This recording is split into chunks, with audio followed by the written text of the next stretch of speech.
world today is something nobody has anticipated before.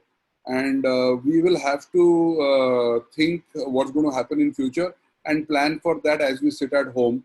So a great time to do such programs where we interact with each other. A great time to understand that what are the scope in the financial advisory business and what are the things that we can do so that we emerge as not only successful people, but we emerge as people who make a difference in people's lives. Next level, Mr. Gowda and I always believe that the core of our financial advisor is to help people live better lives, help our clients live better lives. How that better is to be designed, it depends upon client to client, and that's our philosophy. And so the learnings that I've had from these uncertain times that we have, I've tried to put it as about 10 to 12 key points. So because it's a online session, let me run through these 12 points in this small presentation.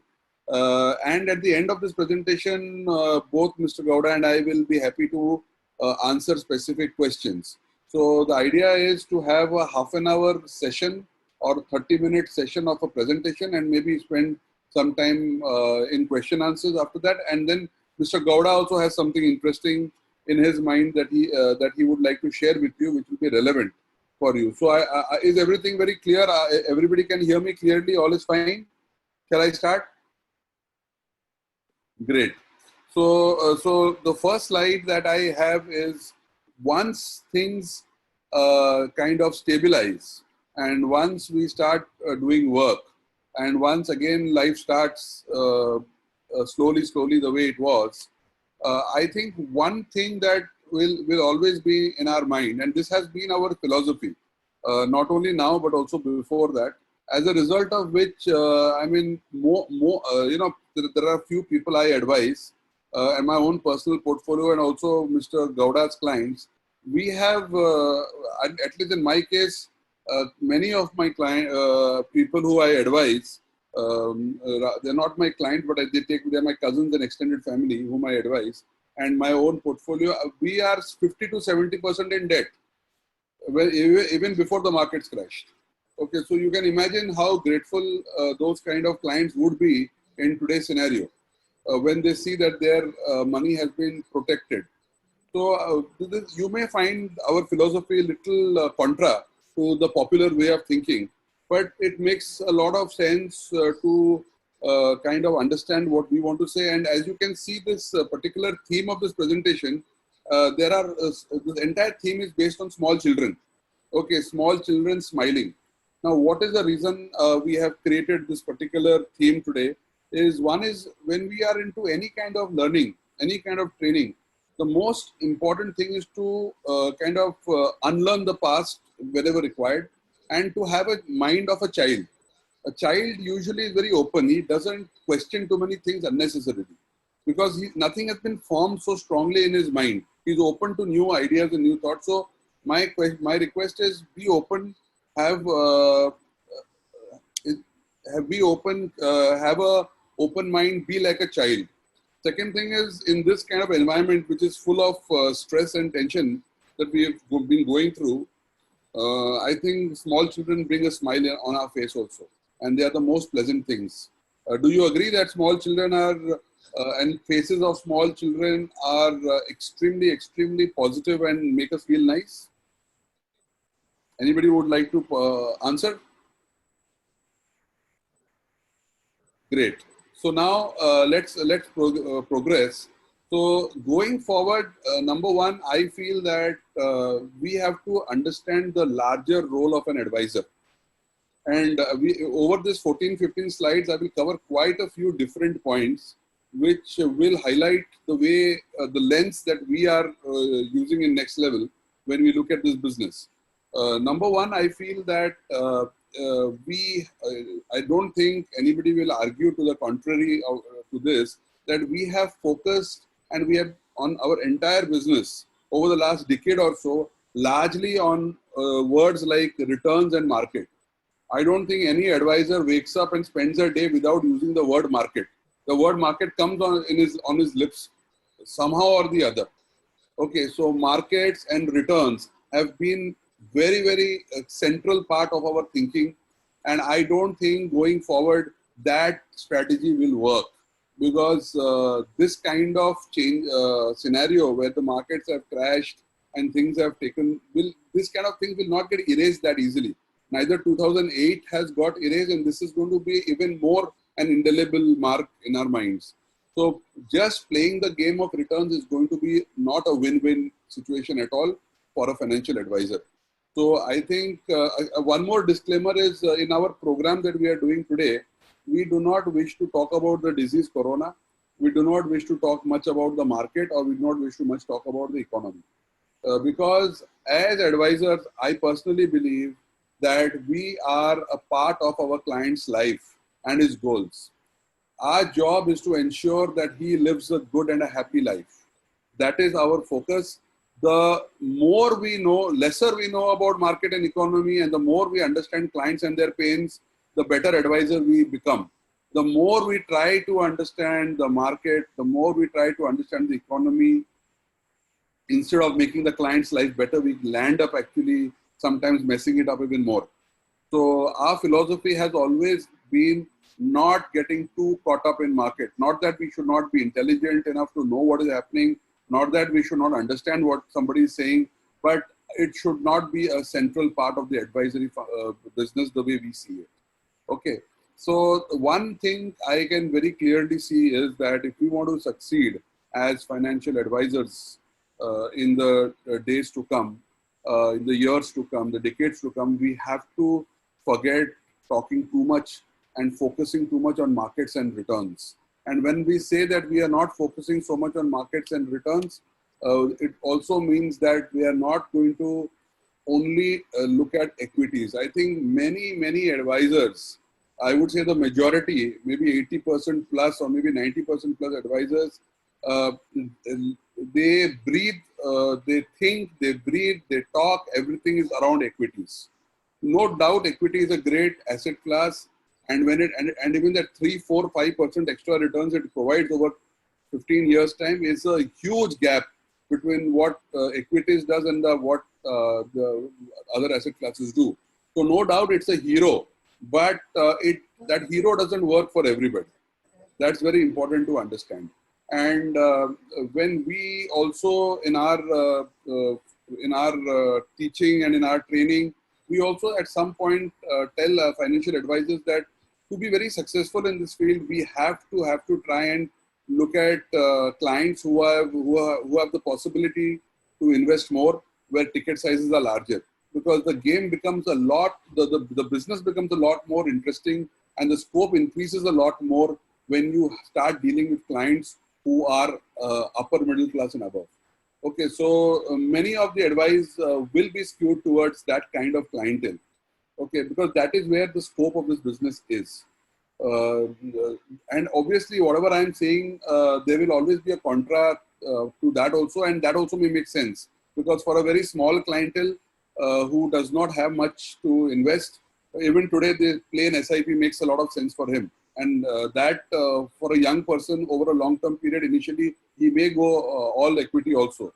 But we are talking about handling matured clients, becoming quality advisors, and approaching clients from a perspective where the client respects you. If he calls you to his house, he invites you, he looks after you, and then he listens to you. That's the kind of advisor we need to become. Or he comes and visits you. Of course, now with this kind of lockdown, it's going to be perhaps more on Zoom. And I think that itself is a great opportunity for scaling up your business.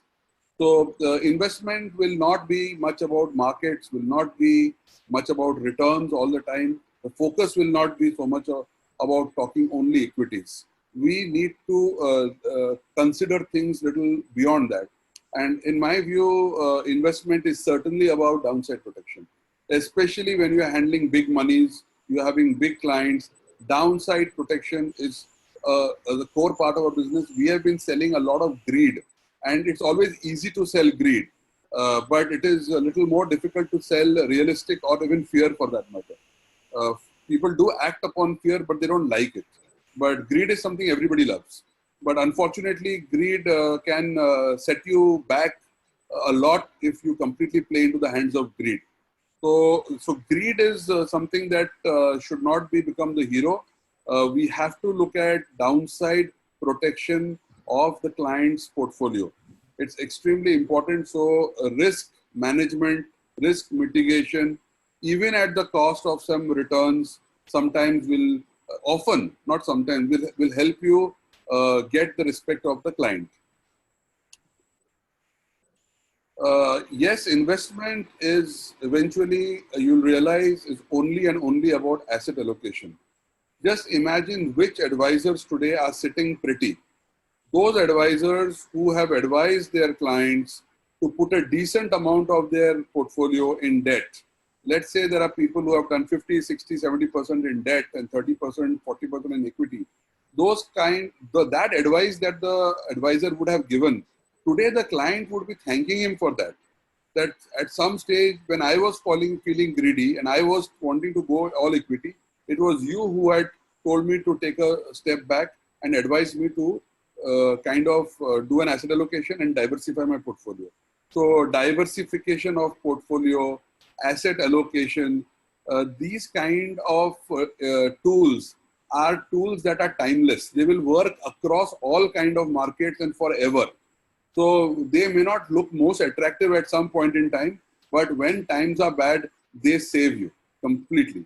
So as advisors, focus more on asset allocation, learn more about asset allocation, learn different strategies, understand it better, go deeper into asset allocation and diversification, because as an advisor, we are not playing the game of maximization. Our game has to be always and always about optimization. We have to provide clients optimal returns. And it's our job to tell clients not to be too greedy. It's our job to tell clients to expect optimal returns. And that is good for them. And as you will see, if you understand a bit of financial planning and the way the system works, the way annuities work, you'll realize that all clients do not require very high returns from the portfolio. And if a client does not require very high returns from the portfolio, and if we are selling him products that is designed to give very high returns, we are not doing justice to that particular client. I think this is extremely important for all of us to understand, that all clients do not require. I will leave the question and answers for a little later. Please park your questions, because while I'm delivering this program, I will not be able to check the chat box parallelly. Okay, so Swami and I, we will take all your questions and we have answers to every question of yours. We are very clear about that. So we will take the questions later. So investment is only and only about asset allocation, diversification. These tools are going to be timeless throughout a client's life and throughout our business life. The more you use it, the better you use it. You will not only be able to handle big money, but you will handle big money with a lot of confidence. Investment is again about understanding sentiments. As you understand that today markets are low. Okay, now this is a very important aspect of our business, and many times we run the risk of going wrong on this. For example, many times, in fact, always for an advisor, the one quality of an advisor which is most important is that our ability to step out from our shoes and step into the shoes of the clients. Because based on the wealth that I have, where I stand, my decisions will be all based on where I stand, what my objectives are, what my goals are, what my nature is, and what my risk profile is. Okay, so I can be a bull, okay, in my mind, which means I love to invest in equities. But as an advisor, I can't afford to behave like that for my clients. So when it comes to a client, you need to step into the client's shoes. And it's very difficult and very important to step into different people's shoes and understand where they are coming from, what is their story, where they are headed towards, and how you can help them in that. It is not the same strategy that you apply for yourself that gets applied for another person. and hence understanding sentiments is very important. For example, in today's scenario, there could be a client who is more bullish, who is a bull in his mind, who perhaps has a lot of cash, or whom you have guided very well and you've allowed a lot of his money to be in debt at this point in time. Today is a great time to do some switching and buying some assets because of the valuations. He may appreciate that. You may have another client who is actually right now very fearful. Okay, he is just not too happy about what's happening. Now, to call him and to try to force him into investing at this point in time may actually be counterproductive. Okay, so it's extremely okay. People want me to talk in Hindi, ठीक है? तो अभी जो sentiments लोगों के चल रहे हैं, उसके मुताबिक हमें उनको एडवाइस करना चाहिए. कई लोगों का सेंटिमेंट्स ये भी टाइम पे ऐसा है कि उनको लगता है कि अभी मेरे पास पैसा है, कैश है, मैं खुद एक बुलिश हूँ कि फ्यूचर में अच्छा पैसा बनेगा. ऐसे लोगों को आप जरूर you can suggest them to start switching some money into equity assets. But ये भी देखना पड़ेगा कि हर क्लाइंट का किस तरह से ही इज थिंकिंग. ओके, ऐसे भी क्लाइंट्स होंगे जो हुआ स्ट्रेस, जो भी अभी थोड़े परेशान है और अभी वो ये सोच भी नहीं रहे हैं कि मुझे इन्वेस्ट करना है. अभी वो पहले प्रोटेक्शन सोच रहे हैं. उनके पास अगर आप दिखा सकते हो कि देखो आपके पोर्टफोलियो में डेट है, आपके पोर्टफोलियो में कैश है, ये सब उनको ज्यादा तसल्ली देगा. तो एज अ एडवाइजर हमको ये देखो, ये पूरा science of advisory is not only about mathematics, it's not only about numbers, it has a lot of psychology in it. Psychology is the central part of this of advisors. हम लोग as an adviser अगर हम psychology लोगों का नहीं समझ सकते हैं, उनका सिचुएशन में जाके हम लोग बात नहीं कर सकते. If we can't say okay let me do it in English right now, तो I can always do another session in Hindi, because ये प्रॉब्लम अभी आ रहा है. somebody is saying English, somebody is saying Hindi, so let this go in English. We can always do one more session in Hindi. That's not a problem. And my partner Swami comes from South India, but he's a Hindi-speaking South Indian. So he does very good programs in Hindi. So हम लोग हिंदी में करेंगे. तो अभी थोड़ा ठीक है, English थोड़ा हो सकता है, but largely let me speak English. So investment is about understanding sentiments. We have to understand people's situation and act according to that. I cannot use my strategies upon my clients. It doesn't work that way. Okay, I always used to look at clients who had couple of crores with them, and they always had enough money. So I never suggested that they invest in equities. I would give them 70-80% debt in their portfolio because they had enough money. There was no need for those kind of people don't deserve to get a volatile journey. They have earned enough to go in business class, so they get a quality journey. We need to understand. I may require to put more 80% in equity, but my client may require to put 80% in debt.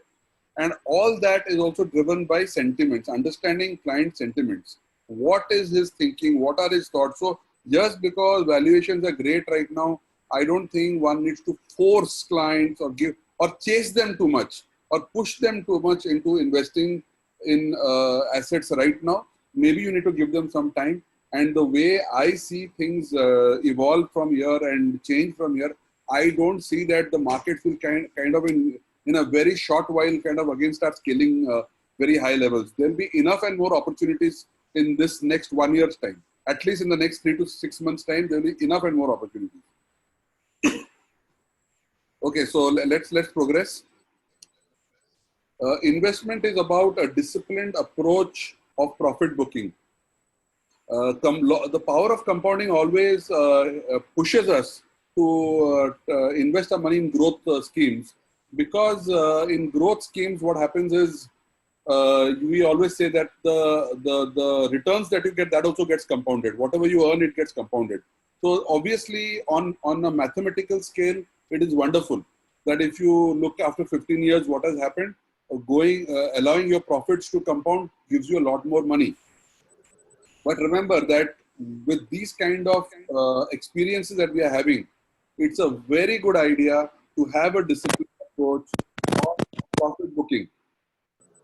Okay, it's a very important to keep in mind that we should also focus on regular disciplined way of booking profits, parking that money in debt, or advising the client to book the profit and spend it on his goals or on something that he has in mind. The next point that I wanted to cover is investment is a means to happiness and not richness. Okay, happiness is the most important part of a person's life, and we are his happiness advisor. Now, when you can always argue back that no, but money is required. Of course, money is required. For every happiness, there is money required, and hence financial advisor is very important.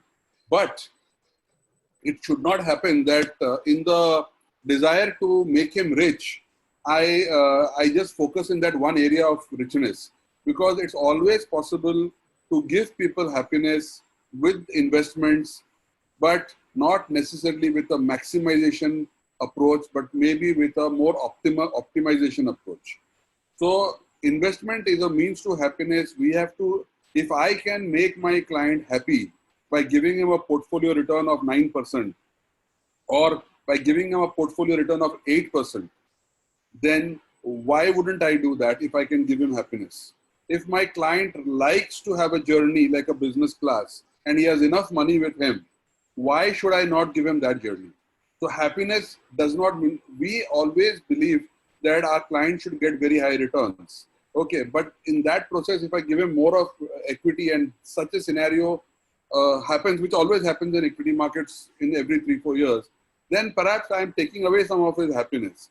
A person who's 55, his happiness is different. He looks at wealth in a different way. A person who's 45 looks at things differently. Extremely important to get into their shoes. This next slide is extremely important, and to understand this, I would also urge financial advisors to learn a bit about financial planning, understand how financial planning works, how annuities work, and how you create, how you can make a person's life easy by deciding how much money he should invest, so that even at 8 or 9% or 7%, he never has problems in his life. Okay, and both Swami and I follow a person called T. Harvekar, the person who's written The Millionaire Mindset.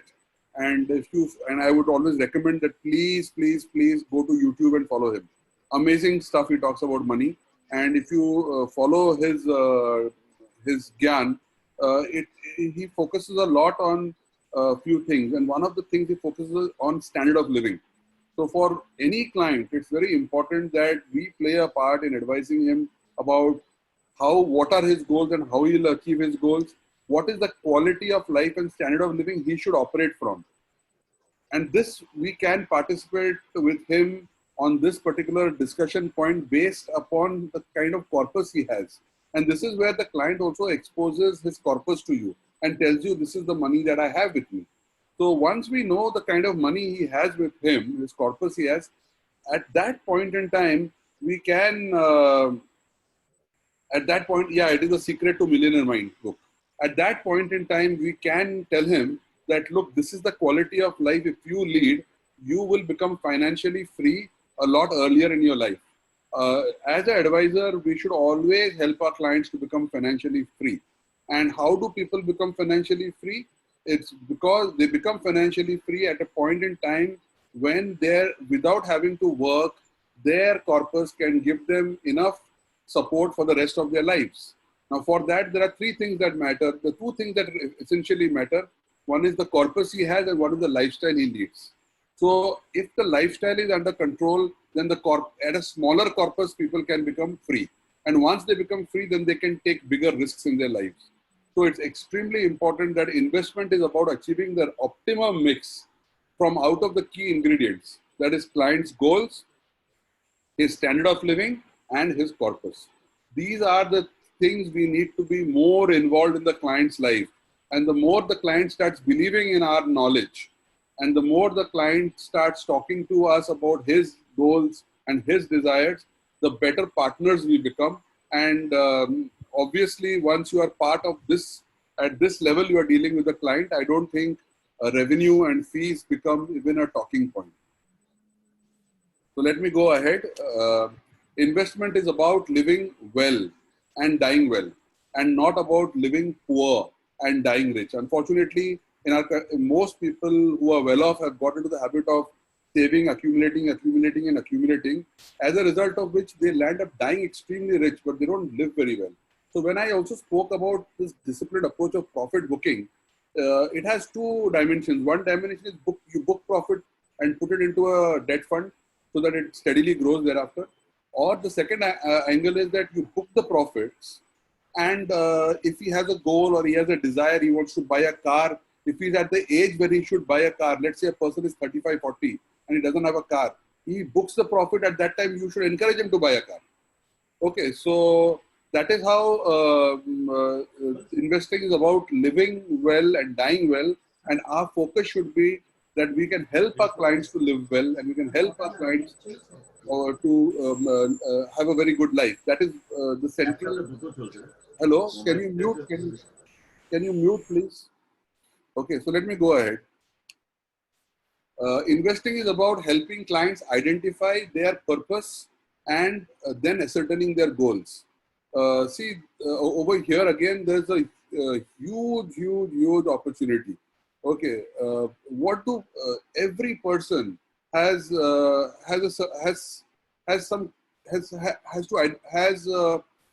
purpose in mind.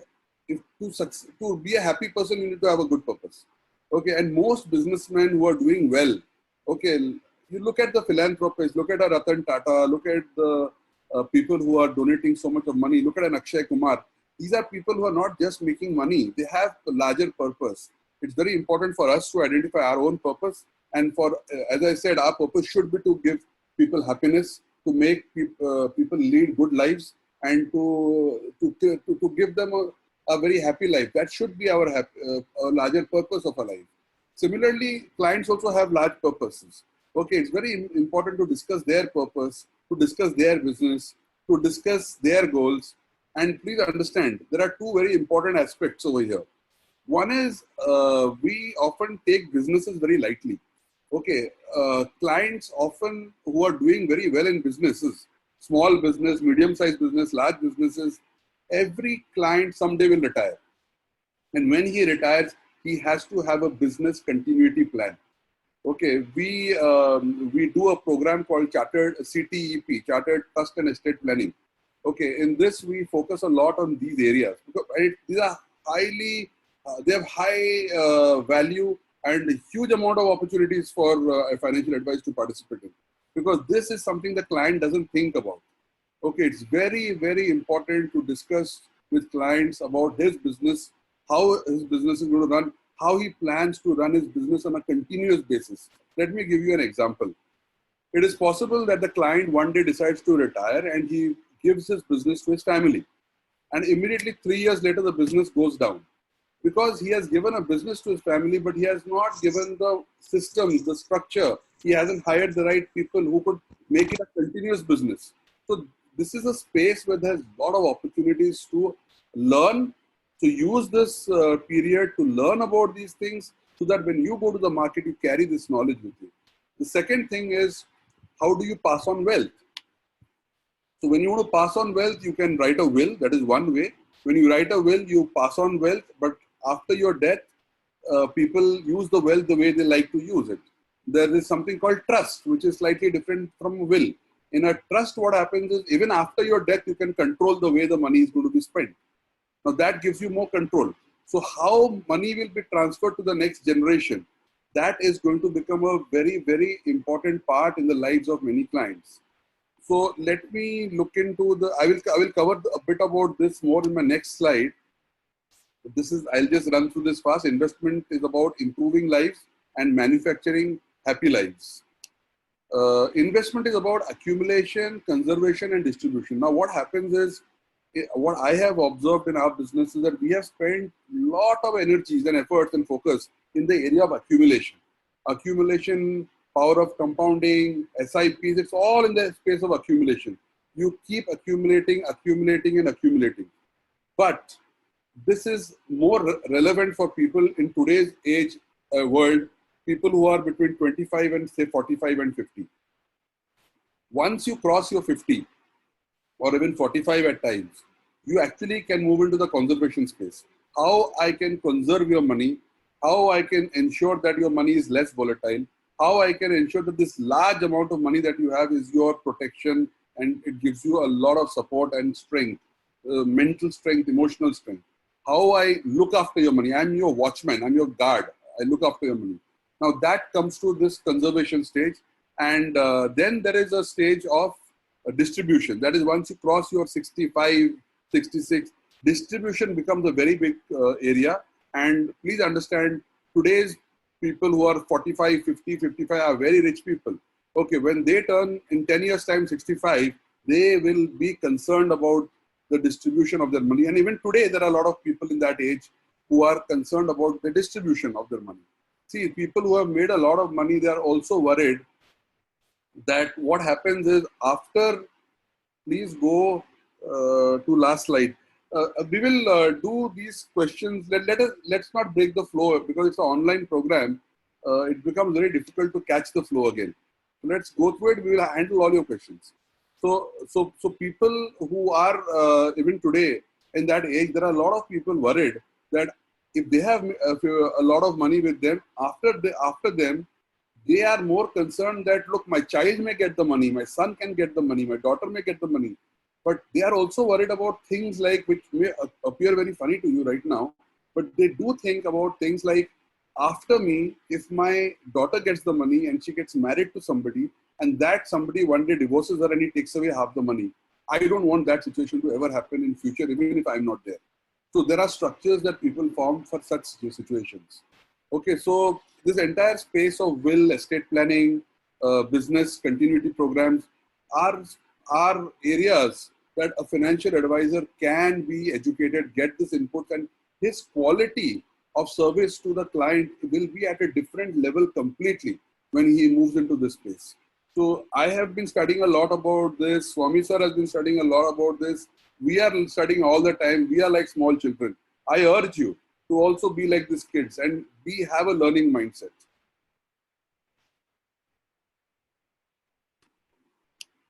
Investment is about succession and business planning, as I said. Hence, it's always important to sell safety. Okay, to sell safety and then procure equity. Equity is a very important asset class.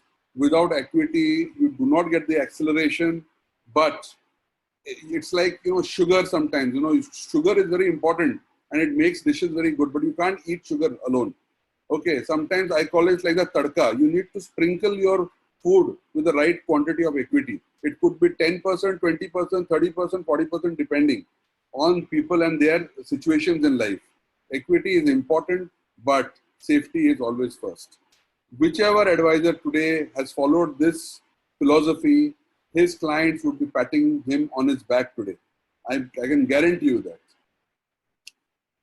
Consider, one tactical message that I wanted to give you, and was that before we got into this market crash and this corona challenge that we are facing, we were all gearing up for a bull run in the mid-cap space. We were all thinking that mid-caps were well valued and they were down for a long, long time, and a time had come for it to pick up. So there was a lot of advice going on to move money into mid-caps. Now that everything has come down, it may be a good idea to reconsider that. So if people have parked a lot of money in mid-caps, maybe it's a good idea to move some money into the large-cap space. Okay, and because when the recovery comes, I believe that the large cap will recover faster. So your clients would be better off. So do consider that. Everything that I'm saying also has partly to do with the way I think. And we all have our own risk profiles and philosophies. It may not be everybody's idea that way. But still, I think it's a point worth noting. Whether you act on it or not is again up to you. Then the last thing is investment without advice will become extremely risky. Look, this is the best time it's for financial advisors and for quality financial advisors. Those people who had tried their luck by going direct today would be orphaned. They would not know what hit them. They would not know whom to talk to because they would have typically followed the past performance and the highest return strategy. Both have failed miserably, and that doesn't work. They would have never followed asset allocation, diversification, etc. Okay, hence, going forward, I feel that a financial advisor would be the most sought after person. Also, please make an attempt to get the right amount of knowledge, the right amount of confidence, so that you can reach out to the right kind of clients. Because the right kind of clients will define where your business is going to go. Which this is something that we cover a lot, many tools, many techniques in our MFP and UFP programs, that coaching that we run. So I would again urge you that use this opportunity to learn more. There's enough and more to learn. Learning is something that never ends. There is enough and more to learn, and we need to spend our entire life in learning. The more we learn, the more powerful we become as people, as personalities, and we become influencers. And that's when people start listening to us. Then what is putting, okay, we will take your questions. I am running through the slides fast. Look, there are there are about 57 people. There'll be 57 points of view. Let's take the question. And we will do another program if you want to join. You want to do a program in Hindi, we can do a program. You want to go slow, we can do. Nothing is going away. If you miss something, we will come back. You are free to write back to me. There's nothing wrong in that also. Okay, so see, as I said, some people will find the pace fine. Some people, this is what typically happens. And this is what I'm saying, being in another person's shoes. Okay, so anyways, those people who have missed out on the slide, those people who want to do a second program, we will do all that. That's not a problem at all. If you are hungry to learn, we are there to give it to you. Okay, so these were some of the, this is where I have kind of completed this presentation of mine. Swami sir has something to share with you also. But before we go into that session of Mr. Swami, I would like you all now that we have gone through this, you want me through, I can again take you through all the slides once. Just have a look at all the slides and then you can put your questions. Sir, today's market level is also riskier. Okay, we'll take the questions. Let me just run you through the slides. Give me 2 minutes. Okay, so investment isn't only about returns. Investment isn't only about equities. Investment is certainly going to be about downside protection. Investment is only and only about asset allocation and diversification. It's also about understanding sentiments, okay, of people. It's about disciplined approach of profit booking. This is how I see the future to be. Is a means to happiness and not richness alone. It's the right combination of goal, standard of living, and corpus can define your portfolio return. So once you decide your portfolio return of your client is, let's say 8%, you work accordingly. Investment is about helping clients identify their purpose and ascertaining their goals. It's about improving lives, making people happy, about not only accumulation, but also about conservation and distribution. And investment is about succession and business planning, first sell safety and then procure equity for the clients. Consider the opportunity of large cap over mid cap at this point in time. And finally, investment without advice is going to be, the people have already realized who don't have a good advisor, how much they have made a mistake by living a life directly. So a good advisor is going to become more and more important going forward. And I'm 110% sure about that. Now we can open up this discussion to